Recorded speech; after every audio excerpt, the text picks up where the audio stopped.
And he said, that's it, I'm pulling the contract. I'm gonna tear the contract up and it's gonna be your fault and I'm gonna let Disney know that you're the reason the contract is over.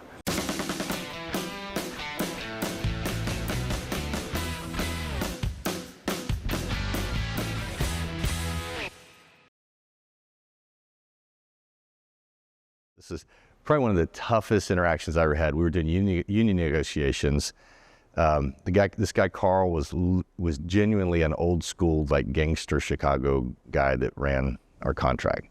Now he was very good at what he did. He's very influential. He knew the business, and he could get that vote through. But he also could be a tough guy, like overly tough. And we were in negotiations, and during those negotiations, he would like pick on people, and he would just point somebody out, and like and there was a lady that he latched onto, and he was going to beat his chest and show how tough he was, and he starts cussing at her, and he starts denigrating her, and basically kicked her out of the negotiation. Said, "Get out! I want you to leave." So she gets up and leaves, and I'm just like, "This is crazy." And I'm a little peon in this negotiation tables. First time I've been there, maybe the second negotiations. And I'm just like, that's not right, and we as a company should have walked out. And we eventually we did, but it was like 20 minutes later we walk out. So anyway, at dinner, we that was his beating the chest, and we ended up signing that night a tentative agreement, and we all went out for drinks afterwards. And Carl was there, and he could tell I was maybe the next generation coming up, and he was going to have to, get me in line. And so he comes up, and he's beating his chest, and he's got like bodyguards and stuff. This is, like I said, old school. And he's like, "Hey, what'd you think about that?" And I didn't want to answer. I really didn't want to answer. And there's people around us and everything. He's like, we was talking about the interaction where he kicked the lady out. He's like, "What'd you think about that?" And I just looked him in the eye and I said, "Wow." I said, "I felt bad for her." He's like, "What?" He's like, "Yeah, I felt bad for her." I said, "I don't think that's the way you should treat people."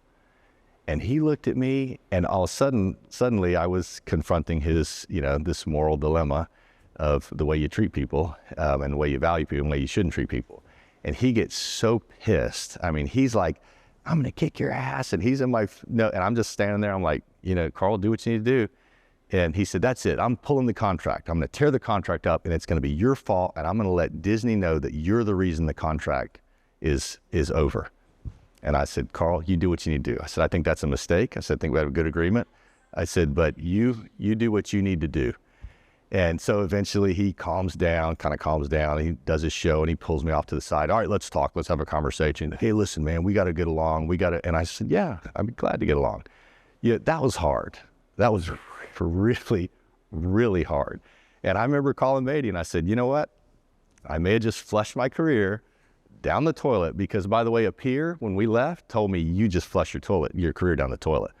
And I said, "Okay, Greg." I said, "Maybe I did." I said, "I'll get a job tomorrow." I said, this is the arrogance, right? I'm a smart guy. I got a lot of experience. I'll get a job tomorrow. I said, "But I'm not going to work in an environment like that." I said, somebody needs to take a stand on that.